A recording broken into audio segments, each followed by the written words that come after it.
शिव प्रसाद चौधरी का आप सबको नमस्कार। मित्रों, खेल के मैदान में फुटबॉल हो, वॉलीबॉल हो या फिर गेंद हो, चाहे मिठाई के दुकान में रसगुल्ला, पंतुआ, लड्डू, ये जिस आकृति के होते हैं, क्या बता सकते हैं इस आकृति को क्या कहते हैं? जी हाँ, आपने ठीक कहा, गोलक। इस आकृति को गोलक कहते हैं। लेकिन अब मैं जो पूछने जा रहा हूँ शायद आप न बता सको। जी हाँ, गोलक के बारे में ही पूछूंगा। पूछूं? ठीक है। पहला सवाल, फुटबॉल के भीतर जो हवा है जिसके कारण फुटबॉल गोलक के रूप में फूला हुआ है, तो बताना यह है आपको कि इस हवा के परिमाण को क्षेत्रमिति में क्या कहेंगे? बताइए इसमें कितना हवा है, इसे क्षेत्रमिति में क्या कहेंगे? अरे भाई, इसका उत्तर वही होगा जो उन प्रश्नों का है, इन प्रश्नों का है, यही कि रसगुल्ले में कितना छेना है, या मिठाई में कितना बूंदिया है, लड्डू में कितना बूंदिया है। जी नहीं, क्षेत्रफल नहीं होगा, इसे आयतन कहते हैं। इसके अंदर कितना हवा है, या रसगुल्ले में कितना छेना है, या इस नींबू में ये अंदर का भाग, पीला वाला भाग को छोड़कर जो पीला वाला है ना, रंगा हुआ, ये क्षेत्रफल है। पर इसके अंदर जो है पूरा का पूरा, उसे हम आयतन कहेंगे।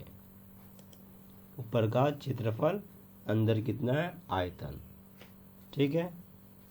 अच्छा बताइए तो, किसी गोलक का आयतन हो या फिर उस गोलक का क्षेत्रफल, इन दोनों भौतिक राशियों को अर्थात आयतन और क्षेत्रफल का माप पता करने के लिए स्केल या फीता से उस गोलक का हम क्या मापते हैं,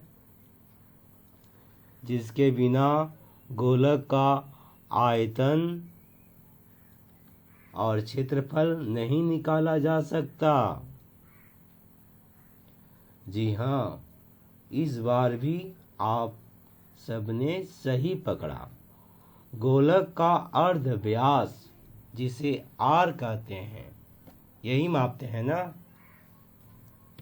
बिल्कुल सही। जैसा कि आप देख रहे हैं, यहाँ से यहाँ तक ये आपका अर्ध व्यास है, ये भी अर्ध व्यास है। पूरा हो तो व्यास, नहीं तो आधा को अर्ध व्यास, चाहे इधर से हो, चाहे इधर से, चाहे इधर से, चारों तरफ से कहीं से भी अर्ध व्यास। ठीक है, इसे ही आर कहेंगे हम, अर्ध व्यास। अब आपके मन में शायद यह प्रश्न उठ रहा होगा कि किसी गोलक का अर्ध व्यास यानी कि आर को माप लेने के बाद उस गोलक का आयतन या क्षेत्रफल कैसे मापा जा सकता है? तो चलिए पाठ के प्रश्नों पर चलते हैं, जहां हमें यही नहीं बल्कि और कई तरह के प्रश्नों के बारे में पता चलेगा और उनका समाधान भी। यह रहा West Bengal board of secondary education के तहत दिया गया क्षेत्रमिति का पाठ 12, गोलक। अब हम इस पाठ के तमाम प्रश्नों और उसके समाधान को इस YouTube वीडियो में देखने जा रहे हैं। आ गया हो तो शुरू करें। पाठ 12 सवाल नंबर 1।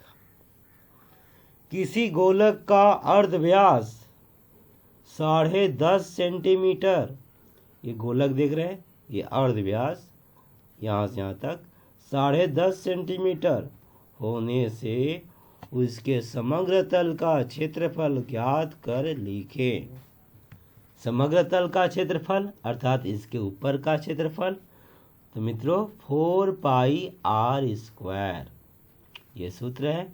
4 पाई के बदले में 22/7 याद रखिएगा।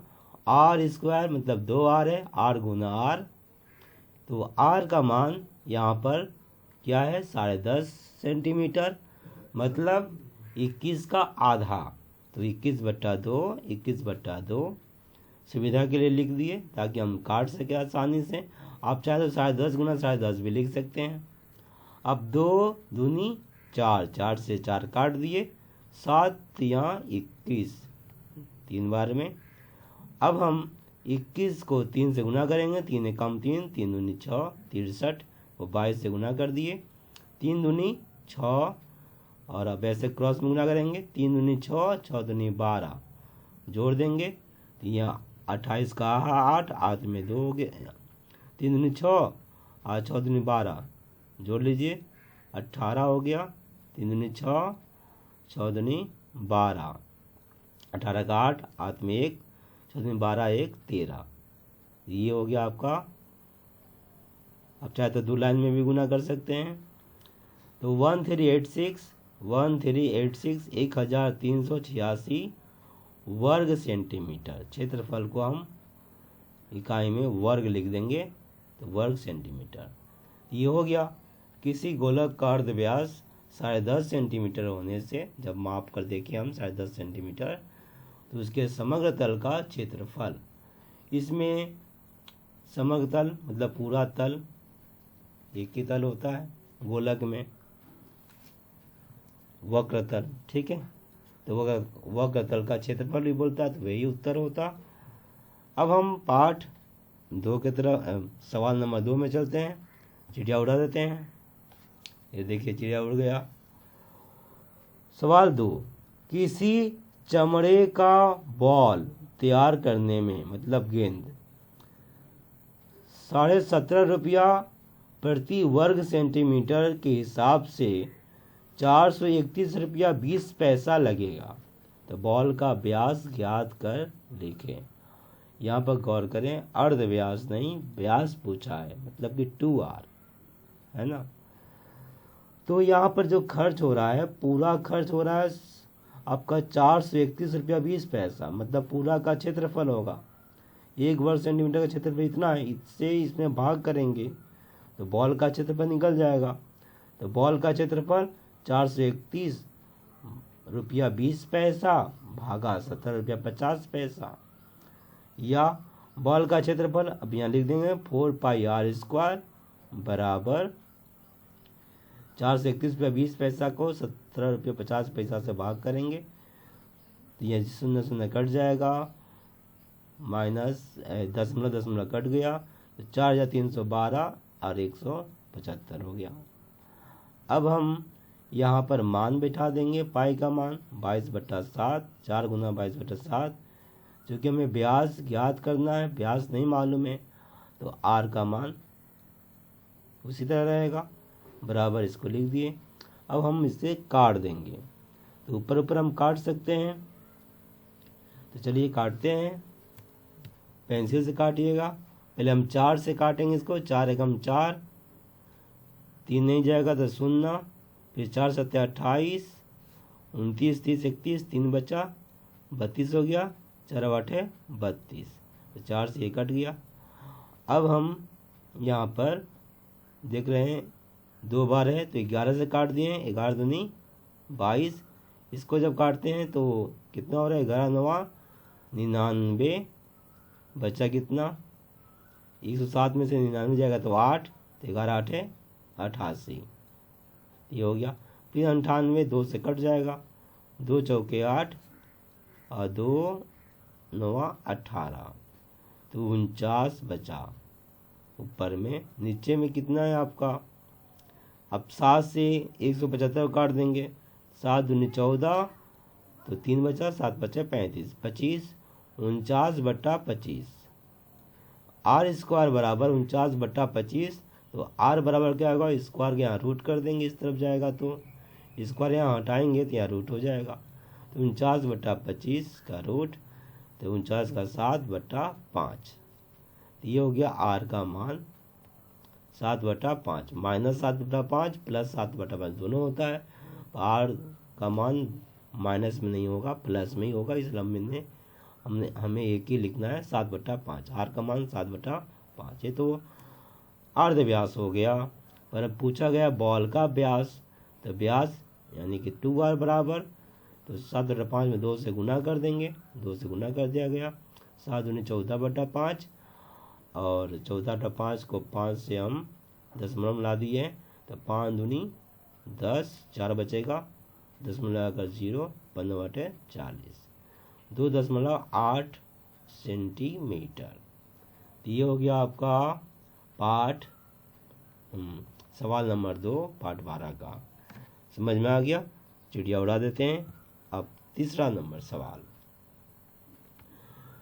विद्यालय में 60 फुट खेल के लिए जो बॉल व्यवहार किया जाता है उसका व्यास 7 सेंटीमीटर होने से, माफ कर देंगे, व्यास 7 सेंटीमीटर, पूरा यहाँ से यहाँ तक 7 है ना।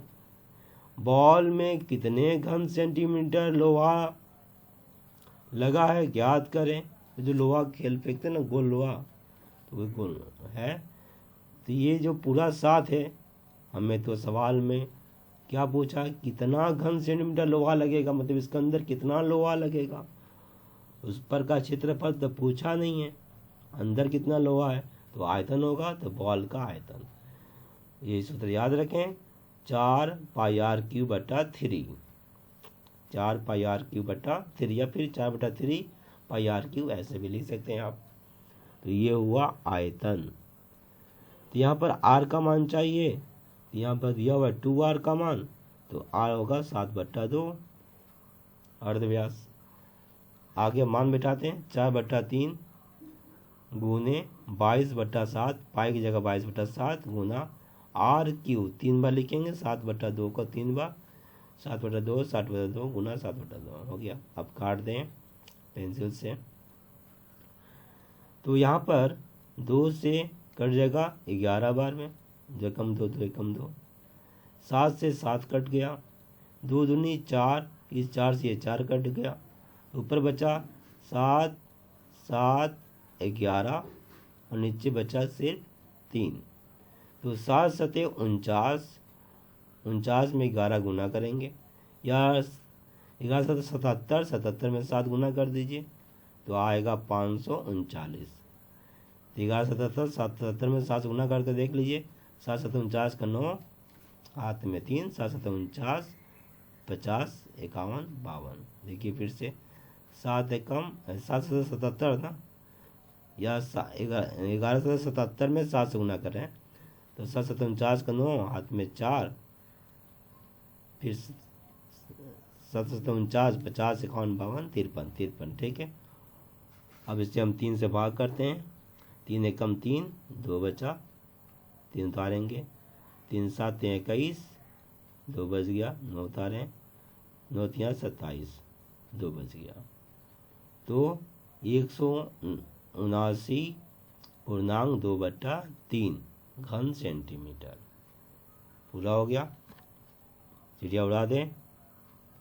चौथा प्रश्न, 28 सेंटीमीटर व्यास वाले एक ठोस गोलक को जल में पूर्ण रूप से डुबाने पर कितने परिमाण में जल उठेगा उसे ज्ञात करें। अब 28 सेंटीमीटर व्यास वाला, मान लीजिए फुटबॉल हो, जो भी अभी देखिए आप नींबू, उसको हम डुबाते हैं पानी में, इसको डुबा दिए तो कितना पानी ऊपर उठेगा, उतना ही उठेगा जितना कि इसका आयतन होगा, अंदर में जितना होगा। ठीक है। तो ये रहा आपका कितने परिमाण में जल उठेगा, तो गोलक का आयतन 4/3 πr³ मान बैठा देंगे, 3.5 पाई का मान 22/7। अब ये आर का मान निकालते हैं। व्यास 28 बोला गया है तो अर्धव्यास 28/2 हो जाएगा। 2 से 28/2, 28/2, 28/2, चाहे तो अब 2 से 28 को काट कर 14 एक बार लिख सकते थे, यहाँ लिख दिया गया। आप 14 गुना 14 गुना 14 भी लिख सकते हैं। अब हम ये क्या करना है, 7 से 14 को काट दिए 2 बार में, ऊपर में 14 गुना 14 और 4 गुना 2 गुना 14 गुना 14, इन चारों गुना करके 3 से भाग कर देना है।